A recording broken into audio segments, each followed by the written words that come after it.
Yeah, I'm Ola Bini. I'm a Swedish developer. I've lived in Ecuador since 2013, and I consider Ecuador my home. I've been a developer for close to 30 years. Being a developer means that I write software programs, basically. And for the last 10 years or so, I have been focused primarily on developing software related to security and privacy. The kind of programs that I develop are things that I give away for free for everyone. So I want to protect the privacy and security of everyone on the planet, not just specific people that pay me. So that's really who I am, or well, part of who I am, of course. My job, and this is not, it doesn't define everything that I am, of course. Since April 2019, I've been under investigation and then charged in a criminal procedure here in Ecuador, and I'm still not free from that procedure. Okay, number 2, can you explain the motives of the Ecuadorian for pressing charges against you? I actually have no idea. I really wish I could explain the motives. I have been spending 9 months now trying to figure out why they're doing this. Me and my legal team and my friends, we have a lot of guesses about why they're doing this, but to be clear, they have never said the real motivation. When I was first arrested, I was arrested on the charges of impacting the integrity of computer systems, but they never actually said which computer systems I had been attacking in any way. They never actually asked me any questions. They never interviewed me. Over the whole time when I was in prison, up until the end of the instruction fiscal, there's never been an official interview of me where they've asked any questions. And of course, in media and in other places, both Maria Palaromo, the Minister of the Interior, well, previously Minister of Interior, now Minister of the Government, and the President of the Republic, Lenin Moreno, have both made a lot of pronouncements about saying that I've done several things, including I have worked together with former Foreign Minister Ricardo Coutinho to destabilize the government. The President also said that I was actually caught in the airport in the process of hacking systems, that I've been hacking computer systems, telephone systems, and many other things. They said that I was doing that when I was captured in the airport. Of course, the official statements from the police officers that captured me, and also the videotapes from the airport show that I was actually reading a book. So all of these things are very, very weird. The government has also made connections to Julian Assange, and of course, when I was taken at the airport, was the same day as Julian Assange was actually thrown out of the Ecuadorian embassy and given to the British police. I'm only a friend of Julian Assange. I've never worked with him on anything or with WikiLeaks on anything, but they claim that I have worked together with him in order to destabilize the government. However, none of these accusations have ever been presented with any evidence.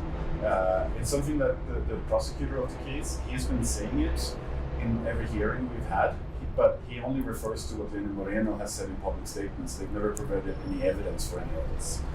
So, from my perspective, if I were to guess, the fact that I'm friends with Julian, that I visited him in the embassy, might be one reason. Another reason might be that I work on digital human rights. A lot of governments don't like people working on encryption, working on digital human rights, and you can see this around the world, that there's been harassment of lots of different people doing legitimate security investigation and work, and actually facing criminal charges because of it. 9 months have passed since you were arrested in airport in Quito. In legal terms, what are you being accused of? Okay, so in legal terms, my current accusation is different from the one when I was arrested. When I was arrested, they didn't have an accusation, and about 30 hours after my arrest, they finally charged me with a delito, like a paragraph of the crime, of all the possible crimes, number 232, which is this attack on the integrity of computer systems.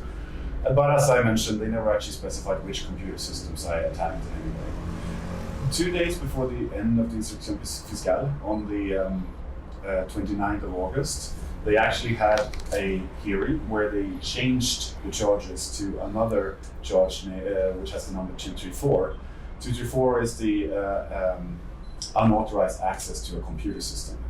And what they claim is that they have an image that shows that I broke into a computer system owned by the CNT in conjunction with Equador. of course, the picture in question, first of all, the picture in question is just a picture of text, so it could say whatever. It doesn't actually prove anything. In fact, the technical experts from the prosecution side have already made a conclusion that they can't actually make any informatic, they can't extract any informatic data from it because it's not informatic evidence. However, the government is moving ahead with this, and they also have now an accusation from CNT based on this.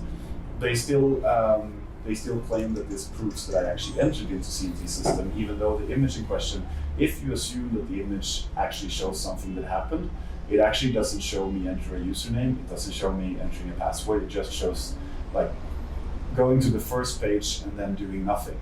So this is what they claim my crime is. And this is, of course, very, very different from what they arrested me for, which was like attacking the integrity of computer systems and impacting the integrity of the Ecuadorian government and working together with many previous Ecuadorian officials in order to, I don't know, sort of revolution or something like those lines. They've said a lot of many things, but what they're now saying is very small. And interestingly enough, they claim, of course, from the beginning that I was working with Patino. They claim that I worked with Rafael Correa in order to do these things. But the accusation of intrusion is actually for October 2015 against the CNT, which, of course, was during Correa's time. And CNT, of course, is a public company. So if they needed anything from inside of CNT, they would presumably have easier ways of doing it than trying to get someone like me to break into it. Okay, number 4. Recently, it was announced that there were audio surveillance near your house. What irregularities have there been in your case, and what rights of yours have been violated? Wow. I'm sorry, but what rights of mine have been violated? That should be more or less all of them, repeatedly. And in terms of all the violations, I have to admit, I don't remember all of them because we're talking, last time we counted, I think we were up in over 120 different specific violations of my rights, violations of due process and so on and so on. When it comes to the audio surveillance, I suspect you refer to the image that my lawyer tweeted out last week of two people sitting in a car outside of my house with a big antenna pointing out of it. We don't know if this is audio surveillance. We don't know what kind of surveillance this antenna was used for. There are several different possibilities, including surveillance of phone traffic, surveillance of Wi-Fi, or other varieties. So we don't know if it was audio surveillance or something completely different. We do know that they keep following us. Both me and my lawyers and my friends have been repeatedly followed. Most days there's cars parked outside of my building following me when I leave, when I go to work, when I go somewhere else. Sometimes the surveillance is more heavy, sometimes they're not there, but in general, since I came out of prison over 6 months ago, they are still following me almost everywhere I go. As far as we know, they don't have any legal right to do that.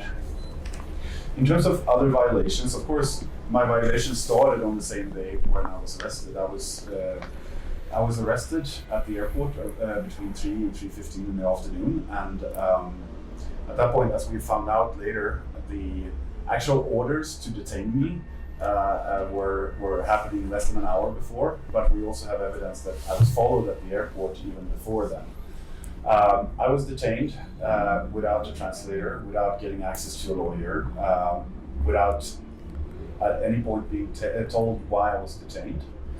I was taken away from the airport and then back to the airport during the 8-hour window of the first detention, which is, so this kind of, I don't remember the name of it, but this first 8-hour detention is not actually supposedly to be a detention. It's like a holding order. But a holding order has to be two different things as far as I understand. The first one is it has to be in the same place. So you can't take me away from there and then take me back. Then the holding order is over. So by taking me out of the airport and then back again, they actually broke the holding order. Secondly, the holding order is supposed to hold someone at the place where a crime was committed. And of course, the airport was not where they claimed that any of the crimes were committed. So for these and many other reasons, this holding order was not actually a holding order, but it was actually an illegal detention. When I was finally officially detained on an order from a judge at between 11 and 11:10 in the evening, I still did not have a lawyer. I still did not have a translator. They claimed that they read me my rights, but actually I didn't understand Spanish enough, and they tried to read it in English. Their English was so bad that I couldn't understand what they were saying. They denied me calls to family, they denied me calls to lawyer, and they never notified the Swedish embassy of my arrest, which is something that you have to do according to the Constitution. They then held me outside of proper detention facilities until around 8 a.m. in the morning the day after, when they took me to Florence.